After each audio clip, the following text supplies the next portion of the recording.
Hey y'all, this is Pat and Frida. We're just kind of dug in at the moment, not not worrying about nothing too much.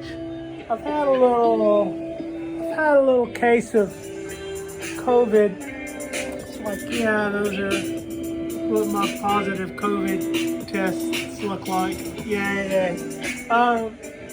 It hasn't been all that much fun, but it hadn't been super killer either. I've just basically been catching up on YouTube videos and the weather. Look at this. I mean, if you're gonna be homesick a day, look at this. It's just absolutely beautiful.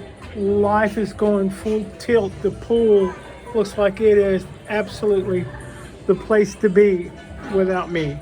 So,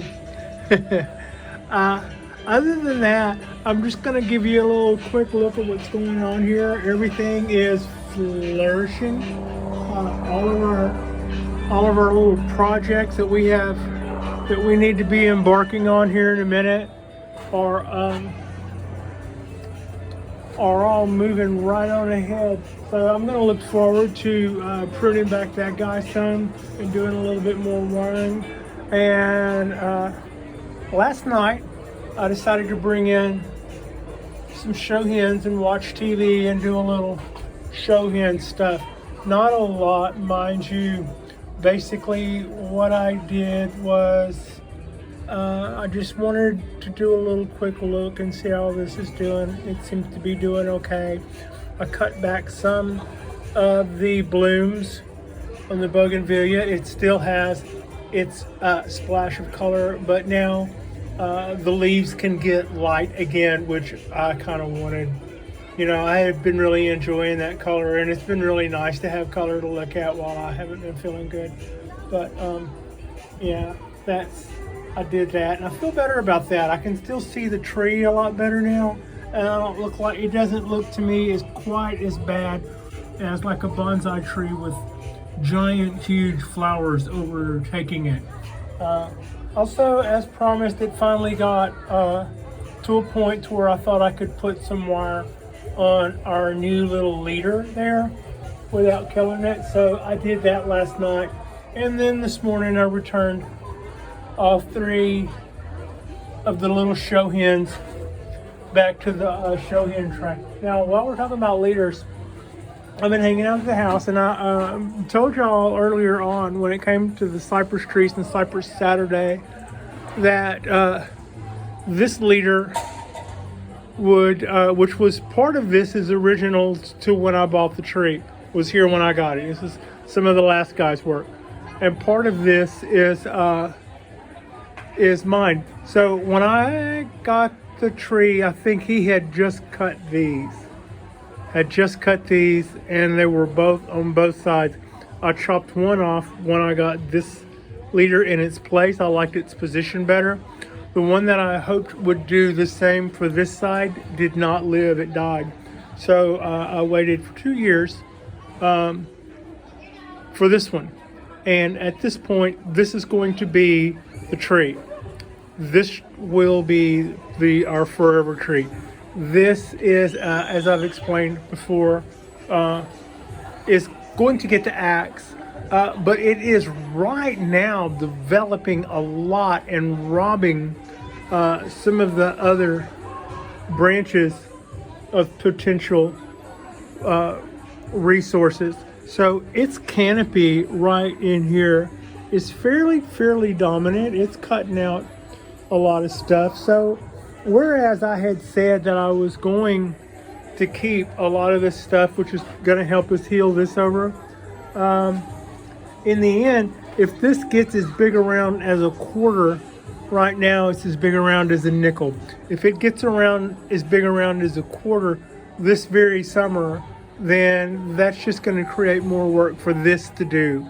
So even though I said I was going to leave all of these guys going until fall, I am not so hard and bound to that plan that I'm going to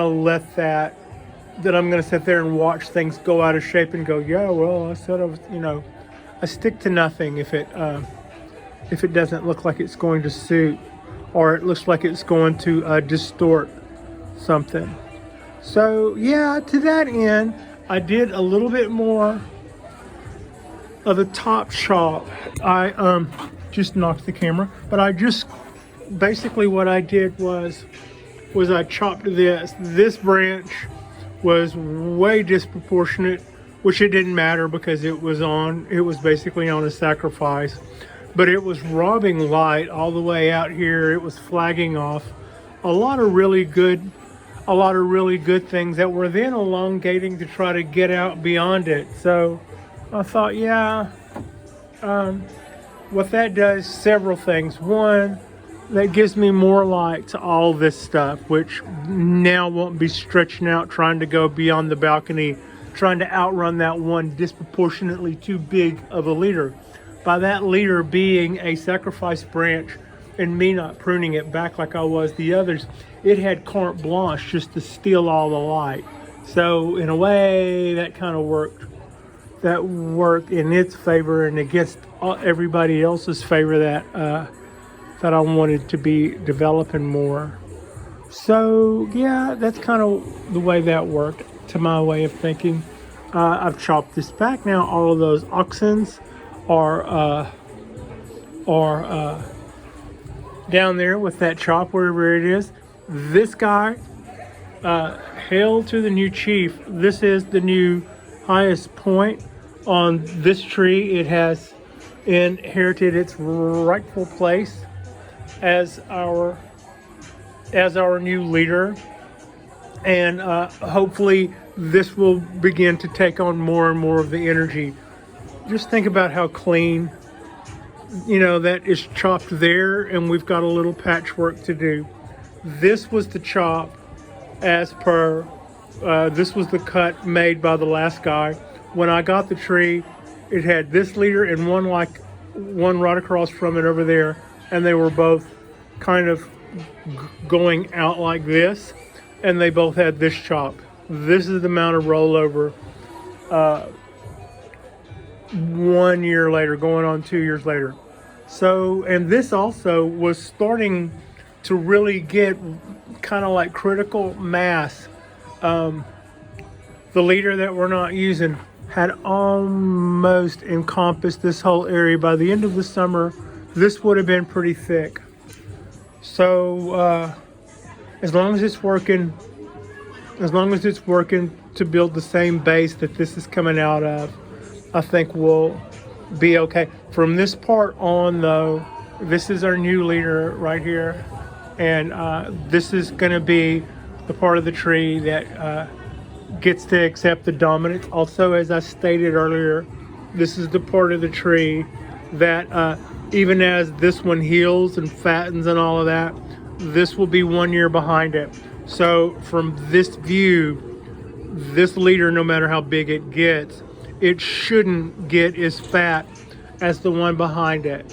So the one in front of it will not block from view the one behind it, which I think was a pretty cool trade-off. When I first got this idea about nixing this guy, I thought, well, the good side of that is this was always going to be fatter than the one behind it, and from this angle right here, it can almost disappear.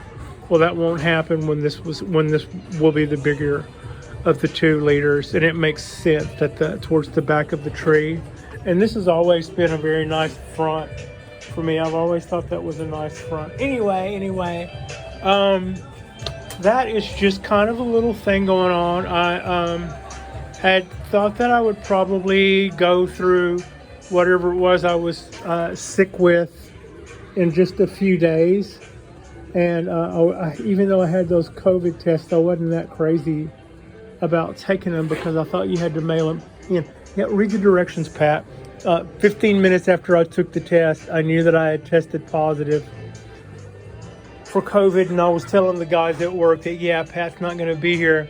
Then my doctors thought it would be a great idea to send me some COVID antibodies, which, golly, those things make you feel loopy and spacey, and whatever it is COVID does to your taste buds, to your sense of smell, this does just the opposite. You have the worst taste in your mouth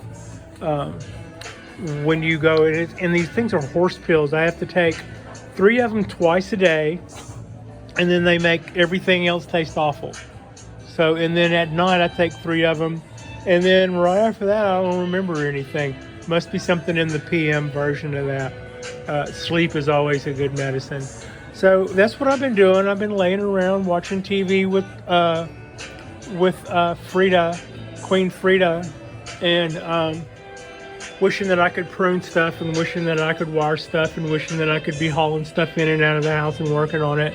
But I just thought I would take a minute to catch you up, since the weather was so nice and everything was in a state of pretty okay.